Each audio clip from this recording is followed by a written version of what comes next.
My earliest memory is riding in my grandfather's boat, arm over the side, hand in the spray. I've spent much of the rest of my life chasing this feeling. All of that has led to this, the wooden boat experience.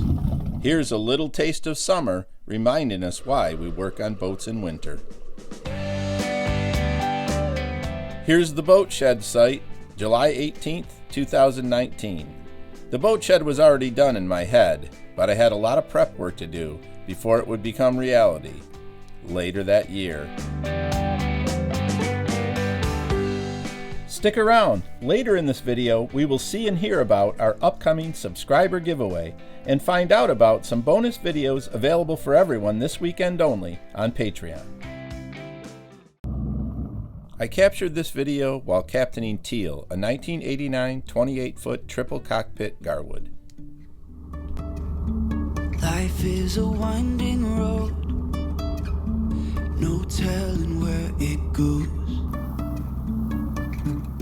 If you visit the Antique Boat Museum in Clayton, New York, where I volunteer as a captain, you can get a ride on this big block Chevy powered triple cockpit. Tough work, I know, but somebody's got to do it.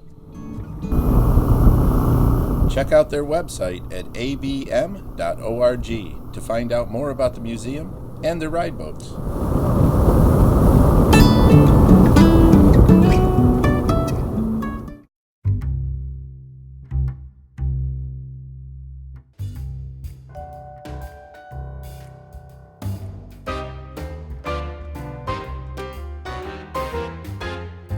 Comet was built by the Stanley Boat Works of Cape Vincent, New York in 1926 for Charles S. Parker.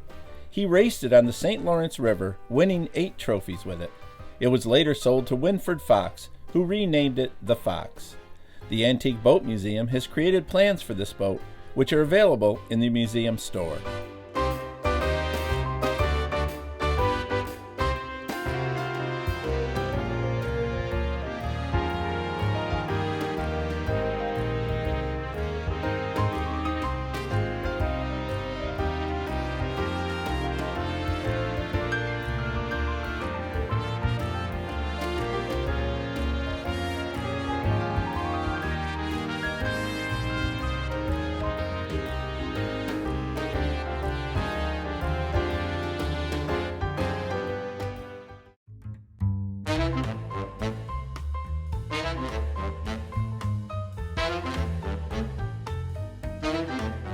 Nuisance is a 1989 replica of a 1928 26-foot Gold Cup race boat.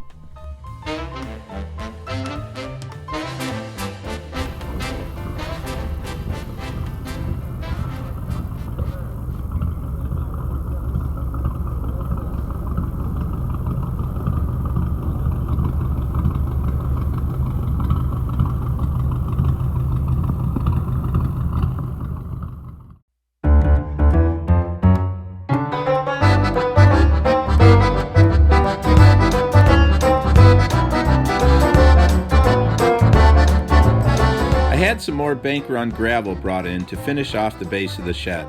The low spots were allowing water in. Had to finish this today as it would be cold tonight. The next morning, this area in front of the shed was solid.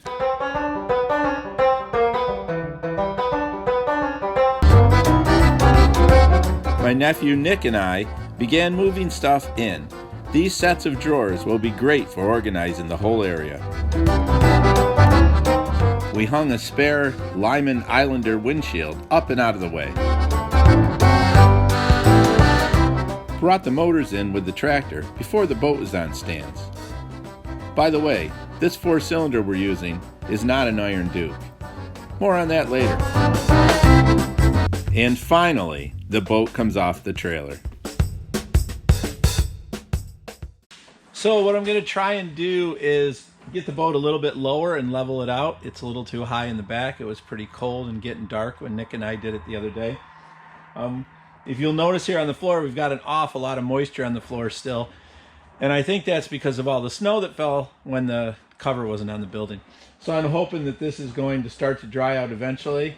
And we'll see what happens. If it does or doesn't, I may have to put some plastic down and some sand or something, but we'll deal with that when we get to it. But right now, I'm going to level this thing out and drop it down a little bit.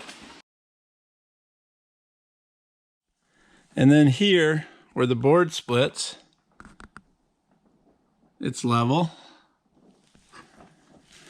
I need to measure and make sure that that board is the same from side to side. When I started leveling the boat, I started out assuming that this would be level, but it's not. If I measure from here, right at the joint, it's just a shade over 11 inches. And if I measure from here, it's a shade over 11 1/4. So we have a 1/4 inch difference from there to there. So we need to level this with a 1/4 inch difference on the line.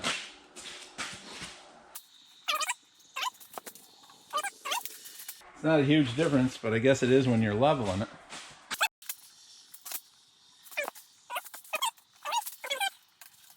My big tape measure disappeared somewhere in here.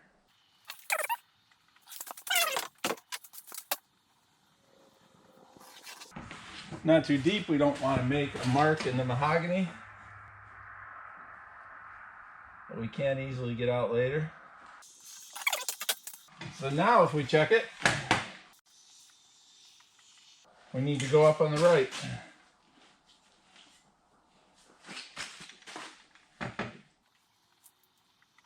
That's perfect right there. So now the transom's level. Now let's check this board up here. It's right on the front of the rear deck.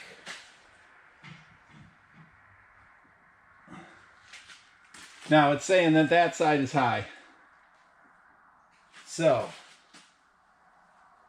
there's not much we can do about it. We've got the back level. Let's check the front.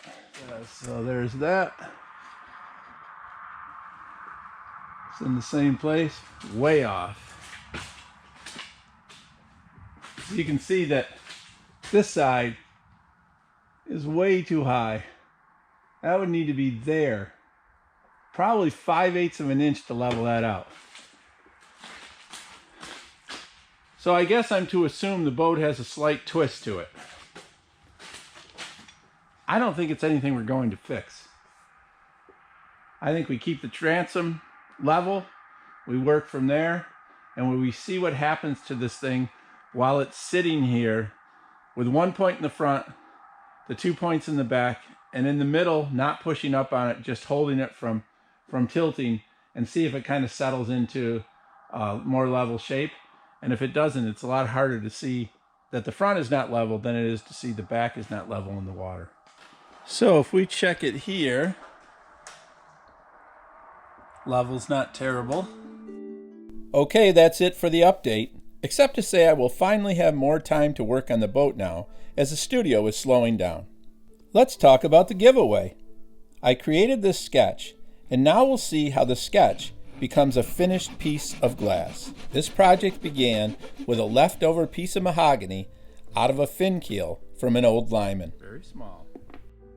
I milled the mahogany into some picture frame profiles, which I used on another stained glass project. These are the leftover pieces, and that is why it's so small. Just a bit of hand sanding to get rid of any saw marks before I put the frame together.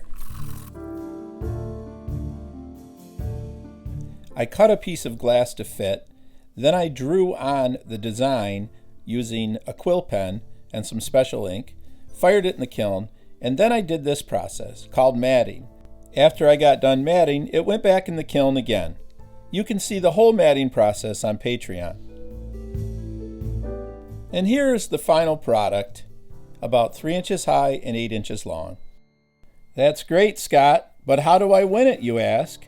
Well, this piece of art will be randomly given away to a subscriber when we reach 1,000 subscribers. If you've already subscribed, you are entered to win. If you are not subscribed, subscribe now to the Glass Goat channel to enter. We have another bonus this weekend. Through Monday, all of our Patreon videos are available for anybody to watch. Usually these videos are for patrons. You can become a patron and help support the Wooden Boat Experience on our Patreon page, patreon.com/glassgoat. There is also a link in the header of the Glass Goat Channel homepage. Thanks for joining me this week. That's it from the Wooden Boat Experience.